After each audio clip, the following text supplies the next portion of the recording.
그 뭐냐, 예, 예배는 우리 하나님 앞에서 이렇게 영광 돌리고 감사하는 거예요. 그런데 하나님 기뻐하시는 거 서로 우리가 이렇게 축복하고 교제하면서 찬양하는 거예요. 우리 예배하는데 너는 너고 나는 나야, 이런 식으로 예배하는 건 사실 없는 건데, 이 대중문화에 익숙해지다 보니까 우리가 이제 회중교회, 큰 회중교회 가면 그걸 편하게 생각하고, 그래서 회중교회로 가는 분들이 많아요. 그 예배 가면 옆에 있는 사람 이름 모르잖아요. 뭐 익숙하죠. 극장 가도 옆에 있는 사람 모르지, 옆집 사람 이름도 모르지. 뭐 그렇게 사는 게 우리한테 안전하게 느껴지잖아요. 그냥 교회에서도 옆에 사람이 누구지? 이거 모르면서 예배하는 게 편하다. 나한테 간섭 안 한다. 근데 우리 교회는 이제 옆에 사람 다 아니까 저 사람 지금 옆에 그냥 앉아만 있어도, 아니면 줄을 다르게 앉아도 우리 김 집사 기분이 오늘 안 좋구나. 뭐 이런 식으로 졸고 있구나. 찬양하는데 졸고 있구나. 다 우리가 서로 이제 이만저만 안단 말이에요. 제가 그 목회 쉴 때 여러 교회를 다녀봤어요. 목회를 쉰 적이 여러 번 있었는데, 한 두 번 정도 있었는데, 그 잠깐 목회 쉴 때 3년 말고 그때 실험적으로 성공회도 가보고 했어요. 근데 성공회 가서 이제 거기는 예배라고는 하지만 미사랑 가까워요. 예배를 이게 하는데 아마 거기도 이제 신부님이라고 부를 거예요. 신부님이 이렇게 예배를 마치고 떡 드시고 가세요 그러는 거예요. 그러니까 이제 아침에 온 사람들을 좀 배려해서 떡을 이렇게, 밥까지는 아니지만 차린 것 같아요. 그래서 떡을 먹으려고 이렇게 갔는데 갑자기 신부님이 저한테 그러는 거예요. 어디서 왔어? 그러는 거예요. 그래서 무슨 말이세요? 그랬더니 아니 목사 같은데 어디서 왔냐고. 그래서 제가 그냥 사복 입고 갔는데, 지금처럼 뭐 지금처럼 이렇게 정장도 아니고 그냥 더 어릴 때 20대 한 후반에 30대 초반 정도 나이였을 텐데, 그래서 어떻게 아세요? 그랬더니 잘 드시고 가시라고 그러더라고요. 보이는구나. 저도 이렇게 보면 보이긴 하거든요. 목사님 같구나 이런 거. 근데 제가 이제 이런 서로를 길게 얘기하는 건 그렇게 서로 이제 인정하고, 또 뭐 너무 또 어디서 왔냐 왜 왔냐 붙잡아 놓으면 또 부담스럽잖아요. 그러니까 그냥 적당히 하고 주님의 평안 나누고 이제 보내는 건데, 가끔 우리 교회 이렇게 이제 나그네들이 오십니다. 그래서 여기 보니까 우리 대학교 옆에 있는 연세대학교에서 예배하는 곳을 찾아가지고 잠깐 오신 것 같은데, 우리 여기 김경민 형제라고 합니다. 여러분 기억하시고, 뭐 이제 예배하고 가시겠지만 여러분 주님의 은혜와 사랑을 또 나누고 가시기를 축복합니다. 안녕하세요. 네, 반갑습니다. 2부 때 오셨으면은 수육이라도 먹고 가라고 할 텐데 먹을 게 없어가지고 아쉽네. 자, 격려와 은혜를 받고 가시기를 바라고, 오늘 우리가 이 마가복음 읽었는데 1부 때 다윗이 어디로 가든지 이기게 하셨더라 그랬잖아요. 그게 이제 뭐 다윗이 왕이니까 말하자면 뭐 세상에서 말할 때 이제 영토 전쟁을 했다 이렇게 말할 텐데, 이거 한번 제가 연결을 안 했네요.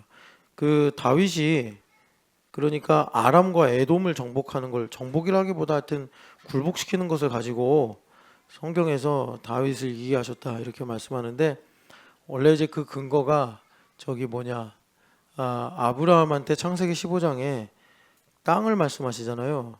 그래가지고 땅이 어디냐면 애굽의 강부터 이렇게 말씀, 남쪽으로. 그 강은요 와디입니다. 그러니까 이제 평소에는 없다가 우기 때만 생기는, 뭐 한 요쯤에 있어요. 그 와디가 되게 큰 와디래요. 그 애국 강부터 북으로, 그 동서는 주님께서 말씀 안 하셨는데, 동으로는 그러니까 북으로는 여기 이제 유프라테스 강 있죠. 여기까지가 이제 니들 자손에게 주는 땅이다. 하나님께서 그러세요.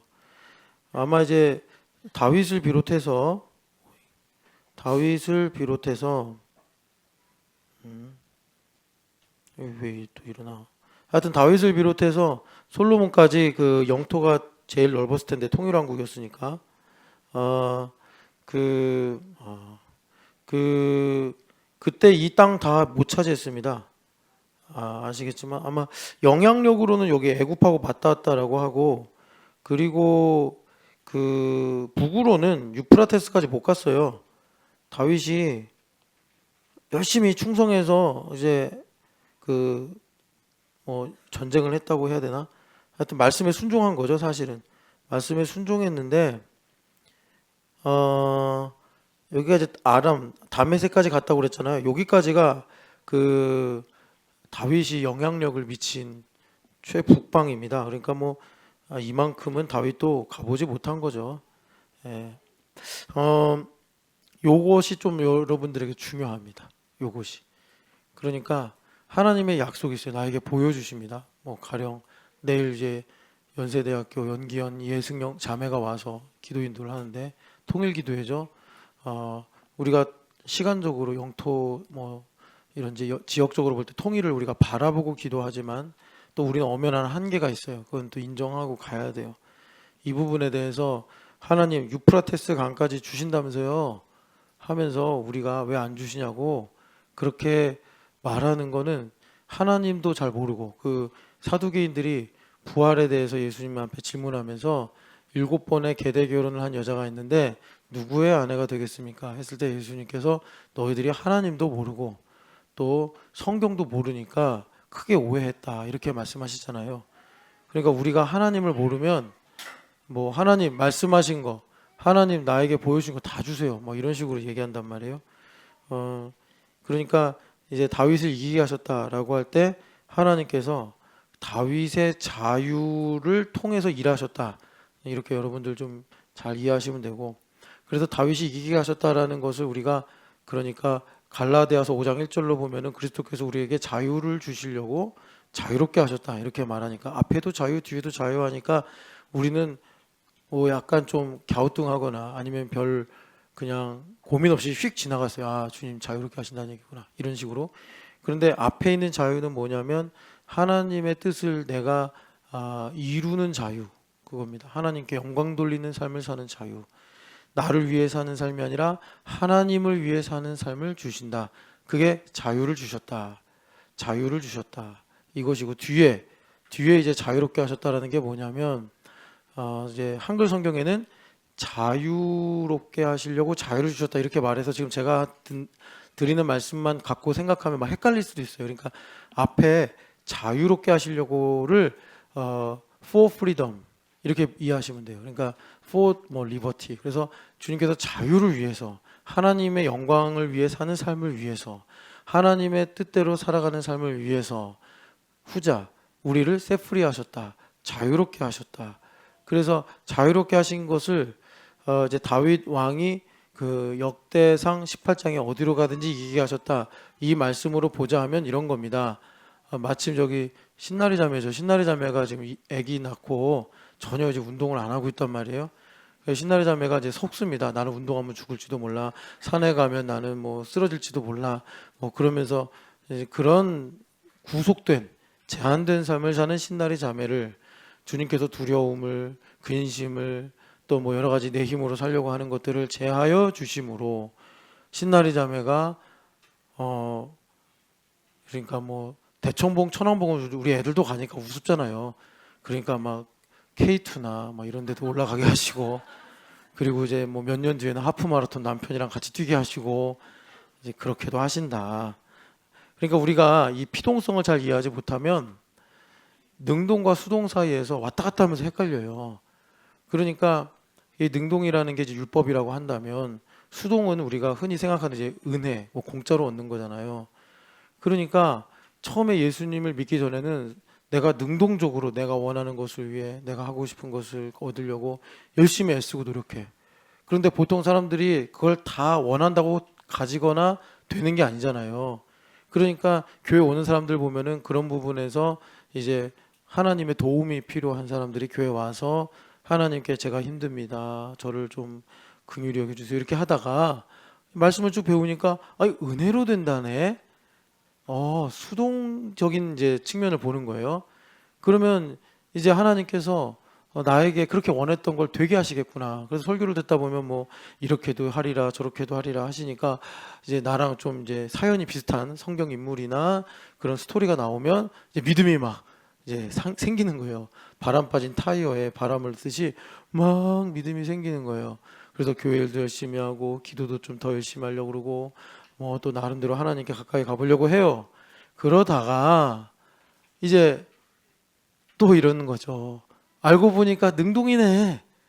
내가 애쓰고 수고하지 않으면 아무것도 안 된다는 얘기 아니야? 뭐 이런 식으로 또 이제 법리가 쌓이다 보면 그래가지고 또 이제 추가 저쪽으로 반대로 가버리는 거예요.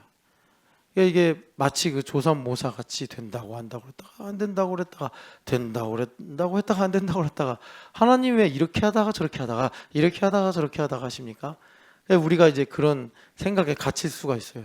그러니까 오늘 다윗을 이기게 하셨느니라 혹은 그 요셉을 형통하게 하셨다라는 그 말씀을 여러분 우리 그러니까 엄밀히 말하면 한국어 문법에 없죠. 한국어도 능동이냐 수동이냐, 영어에서도 패시브냐 아니면 파지티브냐 이렇게만 나눈단 말이에요. 근데 히브리어 하나님의 말씀을 아주 잘 묘사하는 그런 능력이 있는 히브리어로 보면은 사역형이라는 게 있다. 그래서 내가 움직이는 것인데 그것을 가지고 하나님께서 역사하신다. 그래서 뭐 굳이 필요하자면 이제 표현하자면 피동성으로 말할 수 있다. 그런데 이 사실이 되게 놀라운 게 뭐냐면 일본이 가지고 있는 그 율법주의가 피동적인 율법주의예요. 그러니까는 이슬람도 율법주의자들인데 이슬람은 너 믿을래 죽을래 그래서 이제 믿는단 말이에요. 매우 수동적이죠. 근데 일본 사람들은 그래서 율법주의자가 되는 게 아니라 일본 사람들은 일본에 태어나서 일본의 어떤 지형, 기후 그러니까 뭐 지진, 태풍 또 일본이 뭐가 있나요? 뭐 화산, 폭발 뭐 또 섬나라라는 특성 이런 것 때문에 일본 사람들이 그들만의 그러니까 이제 민족성, 율법주의적인 민족성을 갖게 되고 또 그들이 이제 가진 어떤 문화 있잖아요.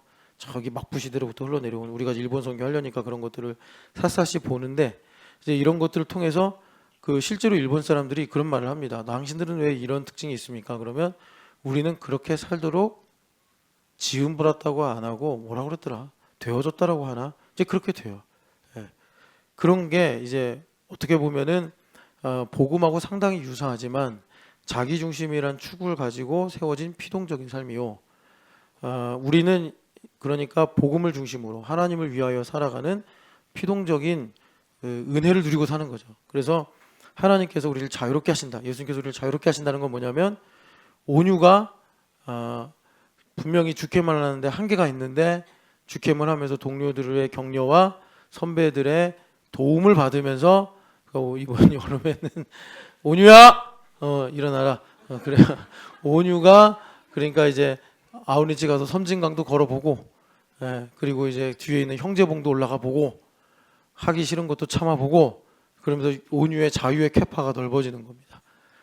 우리 아이들이 여러분들도 예배 시간에 보지만 워싱턴 해외 아웃리치를 꼭 가게 해주세요라고 막 기록하는데 제가 이렇게 보면 거기 그냥 애들 뭐 간단하게 몇십만 원 내고 가는 게 아니잖아요. 다 자비량으로 해가지고 어렵게 가야 되는데 그러면 니들이 무슨 뭐 돈 잔치할 이유가 있냐? 너희들이 가면 가는 만큼 효력이 있어야 될 거 아니야. 그러면 적어도 햄버거 가게 같은 데 가서 햄버거가 얼마예요? 햄버거 적어주세요. 고맙습니다. 뭐 이 정도 얘기는 해야 되잖아. 목사님 실제로 가가지고 니네 다 풀어놓고 니들이 이제 돈 가지고 가서 식당 가서 먹고 마시고 나오라고 할 거거든. 근데 그때 그냥 얼굴이 어두워져가지고 굶고 오고 그냥 저기 뭐 편의점 같은 데 가서 초콜릿이나 먹고 이러면 어떡하냐고. 그러니까 자 영어 공부를 자유의 캐파를 넓혀서 열심히 해야겠죠. 목사님이 다음에 또 영어샘에서 시험 이제 테스트 같은 거 할 때 확실하게 물어볼 거야. 다 기억하고 있어. 그때 하나 틀렸지? 그리고 13개 맞췄지? 다 기억하고 있어. 보배 몇 개 맞았었어? 다 맞았네? 20개 중에 여러 개 하나 틀렸지? 이제 그 정도 수준 유지해야 돼. 제가 얘들이 다 이제 계산해서 내려오는 거예요. 그래서 시험지를 하나씩 가지고 오더라고요. 내가 누구라고는 프라이버시 했으니까 얘기를 안 할게요. 애들한테 야 너 몇 개 맞았냐? 저 하나 틀렸어요. 몇 개 맞았냐? 몇 개 맞았어요. 야 대단하다. 다 이제 칭찬했어요. 근데 그분이 내려오고 있었어요. 그래서 제가 너는 몇 개야? 3개요. 이야 3개밖에 안 틀렸어? 3개 맞았다고요. 하고 들어가더라고요. 제가 되게 미안했어요. 너 3개밖에 못 맞았어 하고 혼내야 되잖아요. 근데 제가 순간 내 실수했다 해서 미안하다. 내가 그랬는데 그 친구도 다음에 10개 이상 맞아야죠. 안 맞으면 내가 맞아야죠. 그래서 여러분 우리 주님께서 자유롭게 하셨다라는 거는 내가 가지고 있는 두려움들 여러분 제가 놀라운 강의를 테드에서 들었는데 미루는 습관이 게을름이 아니래요. 두려움이래요. 두려움. 설거지 쌓여있는데 막 아유 저녁에 하지 미루죠. 그거 다 두려움이래요. 내가 5시 반에 시간을 맞춰놨는데 알람이 울려. 아우 30분만 더 있다 가자. 6시. 이게 두려움이래요. 두려움. 그래서 그 사람이 두려움을 극복하면 그 미루는 일이 없어진다. 그 종이 한 장의 차이로 인생이 달라진다. 이런 얘기를 하더라고요. 그러니까 여러분 예수님께서 우리를 자유롭게 하시는 거는 두려움을 이제 십자가 못 박아 죽게 하는 거죠. 그럴 때 주님께서 우리에게 지혜 주시고 능력 주셔서 내가 갈 수 없는 곳에 가게 하시고 내가 할 수 없는 것을 하게 하시고 내가 볼 수 없는 것을 보게 하셔서 내가 어디로 가든지 승리하게 하시는 동행의 은혜를 주시는 줄을 믿습니다. 오늘 여기 보면은 한 서기관이 예수님께 칭찬을 받아요.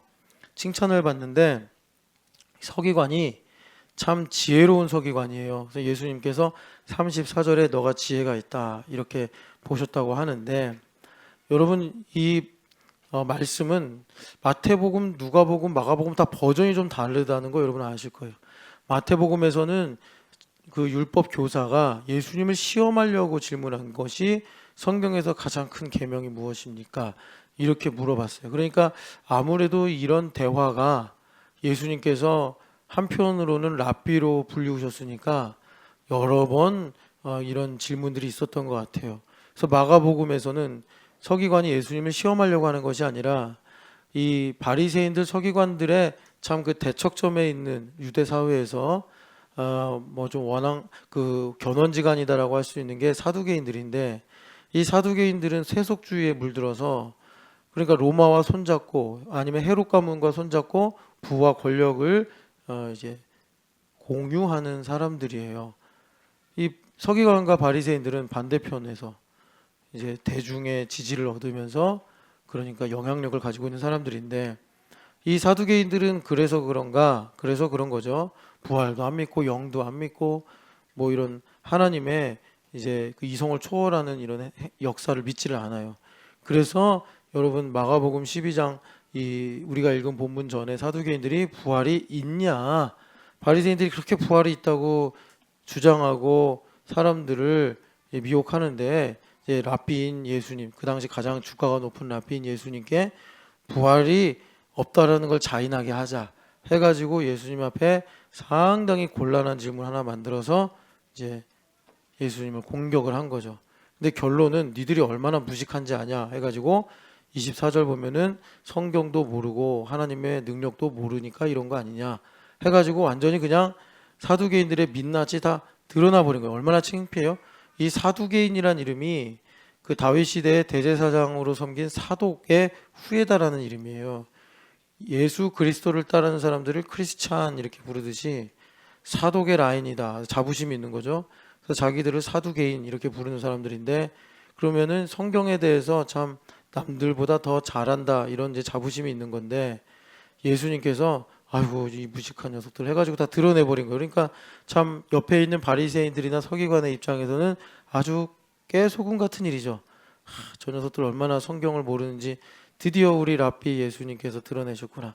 뭐 그런 마음을 가지고서 예수님을 좋게 보고 질문한 건지는 모르겠으나 서기관 중에 한 사람이 그들이 변론하는 것을 듣고 28절에 보니까요.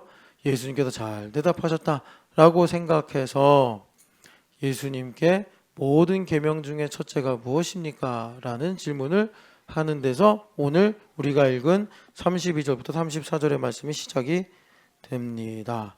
그런데 여기 보면 예수님께서 이제 답을 하시죠. 그래서 신명기 6장 4절 5절 말씀 목숨을 다하고 거기는 이제 마음을 다하고 뜻을 다하고 힘을 다하여 근데 여기에 하나 더 더해서 목숨을 다하고를 넣어가지고 예수님께서 하나님을 사랑하라 하신 것이고 그런데 이제 예수님의 질문이 답이 사실 이제 28절에 첫째가 무엇입니까? 라는 것이면 첫째만 대답하시면 되는데 둘째까지 얘기하셨어요. 그러니까 이 둘째도 첫째와 같은 것이다. 중첩으로 하시는 거예요. 그래서 앞에 하나님을 사랑하는 것과 레위기 19장에 이 하나의 일부에 불과한 이 말씀을 주님께서 이제 신명기와 연결시키시면서 이웃을 내 자신과 같이, 옛날에 내 몸과 같이 사랑하라 하신 이 말씀하고 이제 짝을 짓는 거예요. 주님께서 연결시키시는 거예요. 아유, 이게 참 성경을 참 지혜롭게 보는 방식이거든요. 그러니까 여러분 혹시라도 여러분들 또 궁금하실까봐 그냥 제가 약간 높아심으로 말씀을 드리는 건데, 그러니까 성경이 하나님의 영감으로 지어졌잖아요. 각 권들은 저자가 달라요.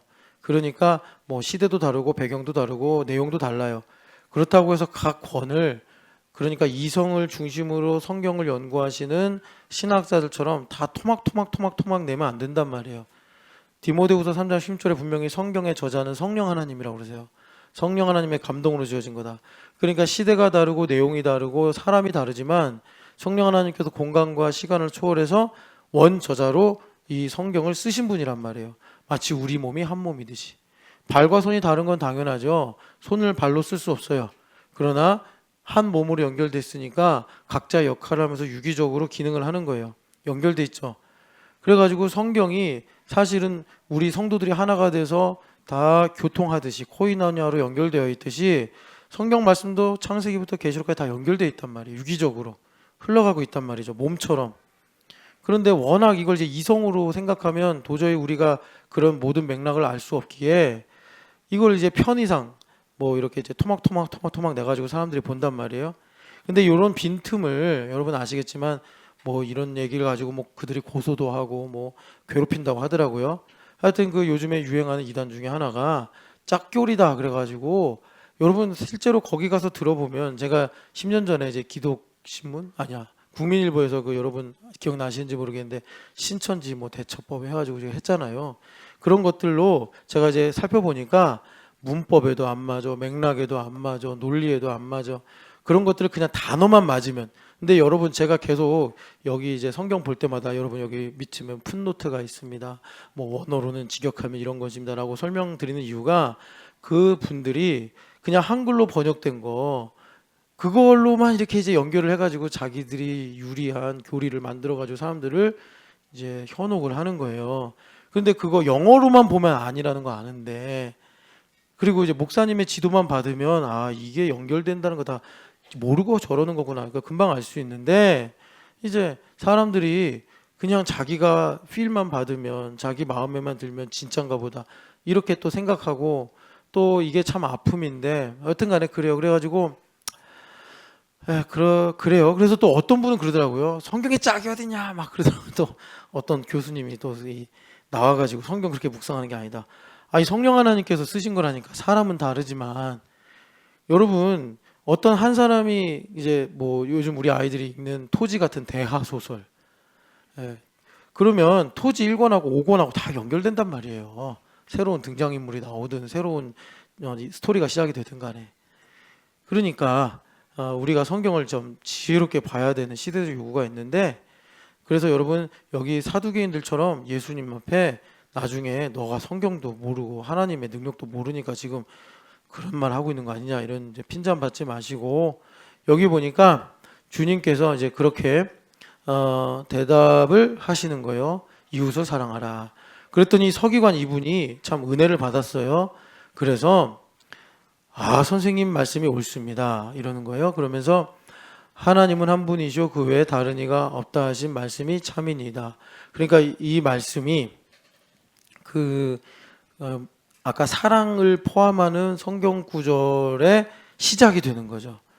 그러니까 여러분 우리가 그 하나님을 사랑하고 이웃을 사랑하는 게 분리되는 이유는 뭐겠어요? 하나님 한 분이라는 사실을 안 믿는 거예요. 이 문제 되게 민감하거든요. 그러면 하나님께서 한 분임을 안 믿으면 구약 성경 보면 뭐 바알도 섬기고 뭐도 섬기고 그러잖아요. 그런데 이제는 그런 보이는 어떤 형상의 우상들은 사라진 시대. 우리가 계속 제가 강조드리는 게 세속 사회에 살고 있다. 이 세속 사회라고 부를 때 의미가 뭐냐면 신이 없는 시대를 살고 있다.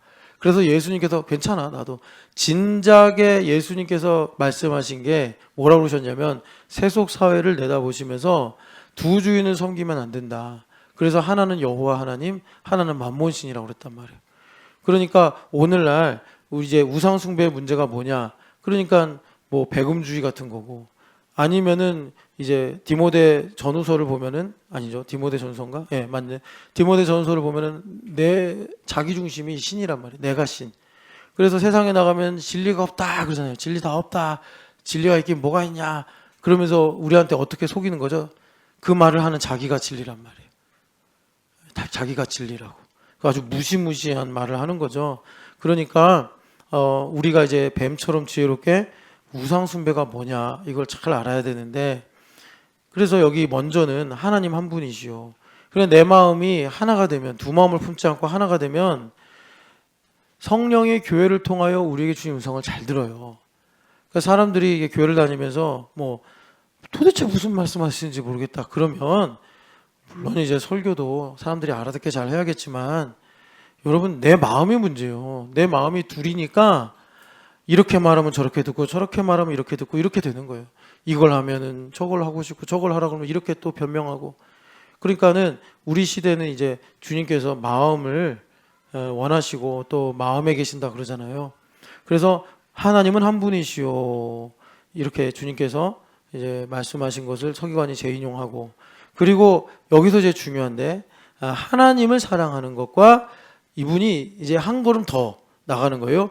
이웃을 사랑하는 것. 그러니까 이게 예수님은 첫째, 둘째라고 얘기하시면서 좀 더 서기관이 이해하기 쉽게 이렇게 이제 좀 부드럽게 말씀하셨는데, 서기관이 그걸 찰떡같이 알아듣고 하나님을 사랑하는 것과 이웃을 사랑하는 것은 하나입니다. 이렇게 놀라운 말을 하는 거예요.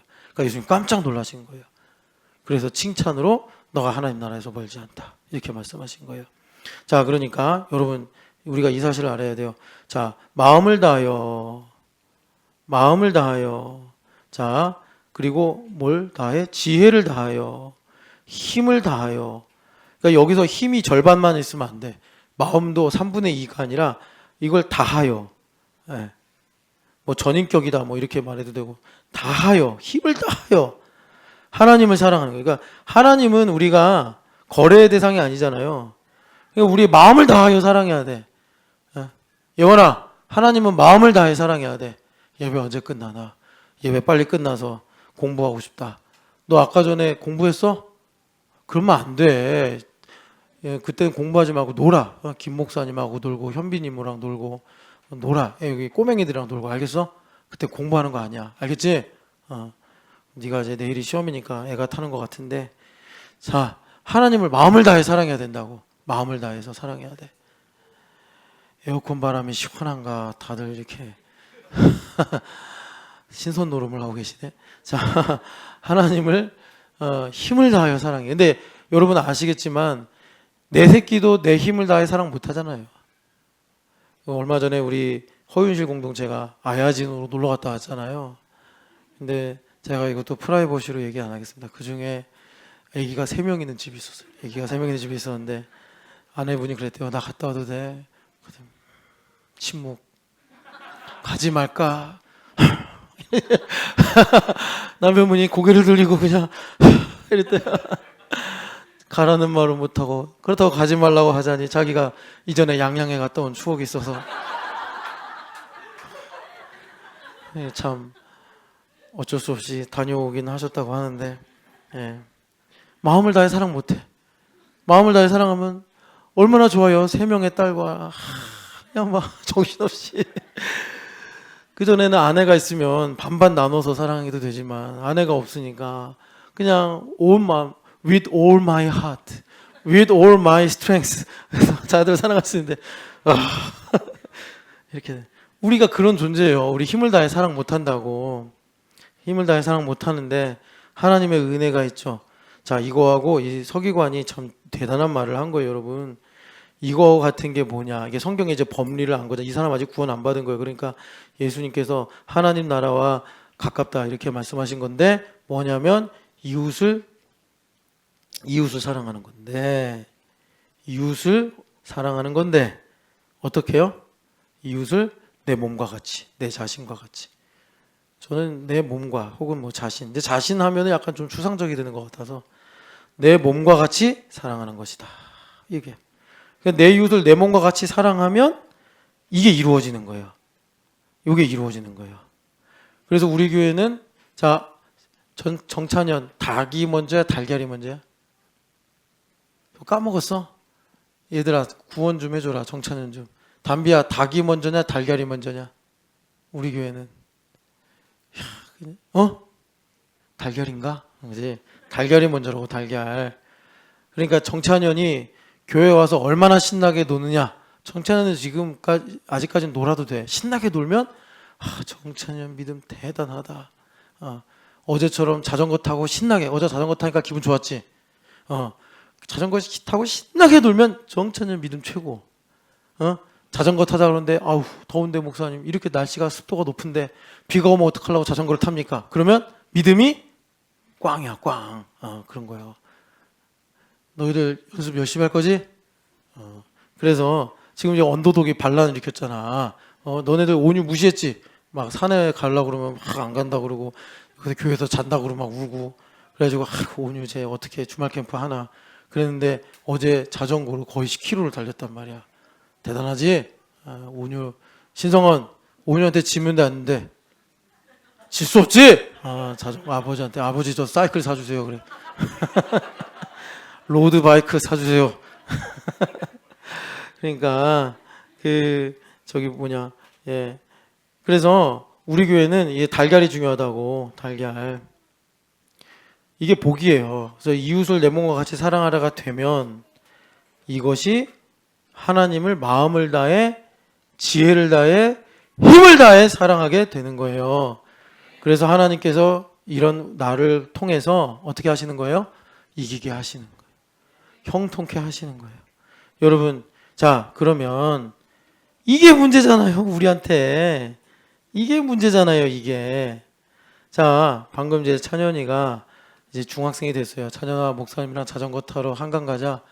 5학년 때는 신나게 좋다 그러고 자전거 타는 거 좋다라고 하고 막 그러던 정찬현이 중학생이 되니까 지금은 뭐 스마트폰 안 쓰겠습니다 저러지만 뭐 이제 올라가서 생각이 바뀌어가지고 뭐 스마트폰으로 오락도 하고 뭐 유튜브도 보고 그러다 보니까 세상에 저렇게 더운데 바람도 뜨끈뜨끈한데 내가 저기 목사님이랑 자전거 타러 나가서 한강을 다니는 게 얼마나 짜증날 수 있겠어요. 목사님 안 가요. 그래 안 가요. 안 가요. 목사님 저 지금 갈 기분이 아니에요. 여기 유아랑 예원이 얘네들 초등학교 때 산에 가는 거 신나게 갔어요. 예, 진짜. 지금 우리 아이들이 산에 가는 거 다 쟤네들이 길 터서 간 거예요. 쟤네들이. 다 언니들이 가는 게 너무 영광스러워 보이니까 그 뒤로 탁 따라간 건데 이제는 산에 가려고 제가 허락을 받아야 돼. 유아야 산에 한번 가는 게 어떻겠니? 대답도 안 해요. 예원이 어려워요. 자, 그런데 그걸 우리가 막을 수 없어요. 계속 뭐 우리가 압박을 하고 강제로 가자 말자 이렇게 해가지고 움직일 수 없다고. 그러면 어떻게 자전거 타는 게 찬현이한테는 이웃을 내 몸과 같이 사랑하라의 문제인데 이 이웃을 내 몸과 같이 사랑하라는 일이 우리에게 참 곤란한 일이라 살다 보면 이것이 우리에게 어떻게 이루어지느냐 이거를 주님께서 교회됨으로 이루신다라는 겁니다. 교회됨으로. 어떻게 교회됨으로 이루십니까? 여러분 나는 내 이웃을 내 몸과 같이 사랑하지 못해. 나는 내 이웃을 좀 뭐 사이가 좋으면 좋은 척 이렇게 하다가 좀 불쾌하고 열받고 뭐 이렇게 이해가 안 되면 막 싫어한단 말이에요. 그냥 우리 한계예요. 그러니 우리가 옆에 있는 사람도 사랑하기 힘든데 보이지 않는 하나님, 영원하신 하나님, 전능하신 하나님, 거룩하신 하나님 우리가 무슨 수로 마음을 다하고 힘을 다하고 지혜를 다해 사랑합니까?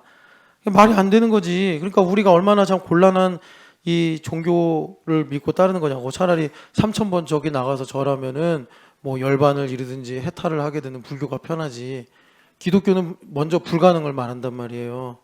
그래서 우리가 은혜 없으면 살 수 없는 존재라는 걸 주님께서 가르쳐 주시는데 예수님께서 내 이웃을 내 몸과 같이 사랑하라 하셨단 말이에요. 근데 이게 안 되네. 안 돼. 그럼 어떻게 주님께서 이 은혜를 주셨느냐? 이게 교회됨이에요. 교회됨. 자, 나는 김 목사님을 내 몸과 같이 사랑 못해요. 왜? 내 몸도 내가 몰라. 내 몸도 지금 어디가 아프고 뭐 얼마 전에 어떤 분이 병원 갔다 왔더니 뭐 콜레스테롤이 당뇨 직전이래. 장뇨 직전. 그러니까 우리도 건강검진을 해야지 알지. 뭐 지금 내 몸이 어떤 상태인지 내가 노화가 되고 있는지 어디가 약해지는지 모르잖아요. 그런데 남을 어떻게 사랑하냐고. 우리가 다 나랑 어떤 이제 실리 관계가 맞으니까 사랑도 한다고 그러고 뭐 밥도 먹자라고 하고 그러는 거지. 그런데 이 말씀은 이루어져야 될 거 아닙니까? 내 몸과 같이 내 이웃을 사랑하라. 나는 안 되는데 예수님은 되죠. 정말 우리가 예수님께서 계시다는 걸 믿는다면 내가 볼 수 없고 내가 이렇게 만질 수는 없지만 내 안에 살아계신 예수님은 김 목사님보다 더 잘 아시고, 그리고 김 목사님을 위해 죽으신 분이기 때문에 나의 호불호와 상관없이 김 목사님을 사랑하신단 말이에요. 그 예수님. 내가 그 예수님의 몸이 되고 그 예수님의 종이 되는 게 교회됨이에요. 그래서 내가 교회가 되어서 예수님의 몸이 되면, 예수님은 나의 머리가 되시면 어떻게 해요? 이게 이제 중요한 거예요. 순종으로 되더라. 자, 찬현이가 이제 중학교 2학년 됐어요. 찬현아, 저 목사님하고 자전거 타러 가자. 그랬더니 찬현이가 눈빛도 달라졌어. 몸도 이제 뭐 엄마 아빠 닮아가지고 키도 커졌어. 얘가 목사님 오늘은 좀 제가 공부할 계획도 있고 바쁘고 뭐 기분도 별로고 자전거 못 타러 가겠습니다. 그래. 그럴 수밖에 없는데, 이게 찬현이가 사춘기에 들어가면서 보여줄 모습인데, 찬현이가 교회됨이 있어서 그래도 내가 이런 마음이 들어도 목사님이 가자고 하면 가야지 라는 베드로처럼 반추할 수 있는 능력이 있으면, 그래서 만손을 보면서 이걸 가지고 내가 좋아할 일이 아니다 라고 생각할 수 있는 인간성이 있으면, 반추할 수 있는 능력이 있으면 찬현이가 억지로 한강에 목사님하고 자전거를 타고 가서, 그것이 사실은 억지스럽게 따라간 것인데 하나님께서 거기서 찬현이의 자유의 캐파를 넓히시는 은혜를 베푸신다라는 것입니다. 여러분, 그래서 주님께서 내가 교회가 되게 하셔서, 한 번 더 정리하면 교회가 되게 하셔서, 지금 여기에 보면 번제물과 기타 제물보다 낫습니다 그랬잖아요. 이 말을 바꾸면 뭐예요? 살로몬 선생님이 하신 순종이 제사보다 낫고잖아요. 그러니까 주님께서 나로 순종하는 몸이 되게 하셔서, 머리에게 순종하는 게 몸이잖아요. 그래서 내가 하는 게 이웃을 내 몸과 같이 사랑하는 일이 되는 거예요. 자, 그러니까 이 조건은 뭐예요? 예수님의 몸이 되는 건데, 예수님의 몸이 된 사람의 조건은 뭐예요? 마음이 예수님과 합한 사람. 이걸 뭐라고 그래요? 새 언약의 은혜로 내 안에 하나님으로부터 오는 만족이 있다. 예수님으로 만족하는 거예요. 그러니까 주님께서 우리에게 순종이라는 기회를 주시기 전에 주님께서 우리의 동의를 받으시고 일하시잖아요. 그러니까 방점을 찍는 일이, 그걸 이제 인치신다 그러는데, 방점을 찍는 일이 있어야 된단 말이에요. 그게 뭐냐면 내가 순종할 수 있는 기회를 주시는 거예요. 순종할 수 있는 기회를 주시면 뭐 어떻게 됩니까? 내가 하기 싫은 일, 내가 할 수 없는 일, 또 아브라함으로 얘기했잖아요. 내가 하기 싫은 일, 할 수 없는 일, 또 뭐 이해가 안 되는 일이었나? 하여튼 그런 종류의 일을 하나님께서 주셔서 하라고 해. 그러니까 아브라함 할아버지는 그 얘기 듣고서 뭐 이게 말이나 됩니까? 이게 나랑 맞습니까? 이게 이해가 됩니까? 이런 식으로 안 하고 반추한 거예요. 그동안 하나님께서 갈대아 우르에서 나를 불러서 내가 어디로 갈지도 모르는데 나를 하나님의 음성으로 이끄시고, 그래서 주님의 음성을 듣고 쭉 따라왔을 때 하나님 나를 한 번도 실망시키신 적이 없으시고, 내가 어려운 일을 많이 겪었는데 그때도 하나님은 나를 긍휼히 여기셔서 구원해 주시는 은혜를 받았구나. 반추하는 능력이 있으니까 다음날 바로 이삭을 데리고 아내랑 상의하지 않고 모리아산으로 가더라. 그게 우리에게 주님께서 순종의 대사건으로, 대표적인 사건으로 주신 말씀이죠. 주님께서 그렇게 교회가 돼서 그런 일들이 우리에게 자연스럽게 이루어지게 하시는 거예요. 그러다가 이제 이게 은혜가 쌓이고 쌓이면 하나님께서 이제 나를 통해서 분명한 방점을 찍어야겠다라고 하실 때 순종할 수 있는 기회를 주시는데, 잘 들으세요 여러분. 다 이제 이런 일들이 오고 있거나 당면에 있으니까 제가 드리는 말씀이에요. 주님께서 순종을 말씀하실 때 엄태호한테 네가 하고 싶은 일, 네가 할 수 있는 일, 네가 막 듣기만 해도 하고 싶어서 막 이런 일이 아니라 내가 도저히 할 수 없는 일, 내가 어떻게 보면 또 하고 싶지 않은 일, 그런 일을 주님께서 말씀하심으로 순종의 인치심을 찍으신다라는 것입니다. 그럴 때 그걸 가능하게 하는 하나님의 섭리가 뭐냐면 은혜를 알므로. 그래서 임요원, 뭐 해야 된다고? 뭐 해야 된다고? 이 단어 잊어버리면 안 된다고 그랬잖아. 양규훈, 뭐 해야 된다고? 어?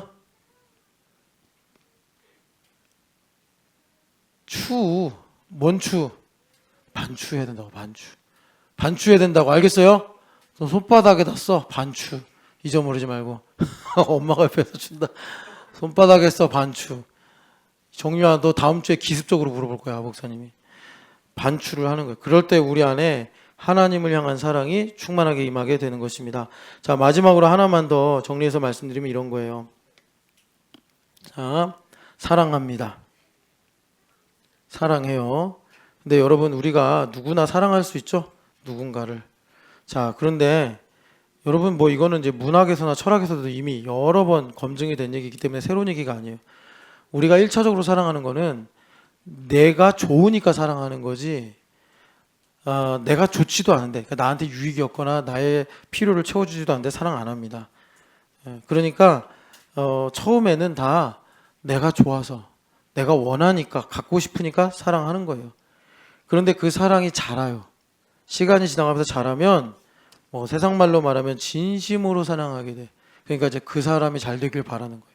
정말 저 사람이 잘 됐으면 좋겠다. 여기까지는 세상 사람들도 진심으로 사랑하면, 그러니까 진심으로 사랑하는데 이제 이런 거죠. 정말 저분을 만나게 하신 하나님의 은혜가 크구나.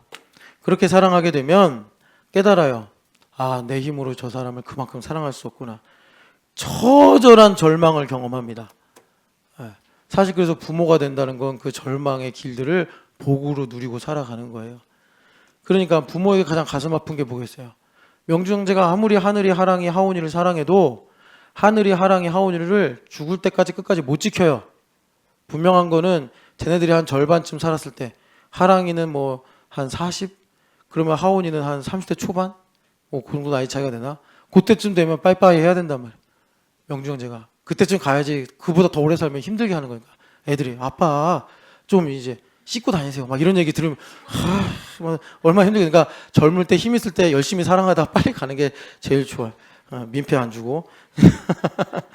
그러니까 사랑하게 되면, 진심으로 사랑하게 되면 절망을 경험해요. 나의 한계를 보게 되고, 나의 마음의 한계를 보게 되고, 내가 영원히 사랑할 수 없구나. 절망이 와요. 여러분, 여기까지 가시기를 축복합니다. 그래서 사랑이 복된 게 뭐냐면 내가 갈망을 하게 되더라.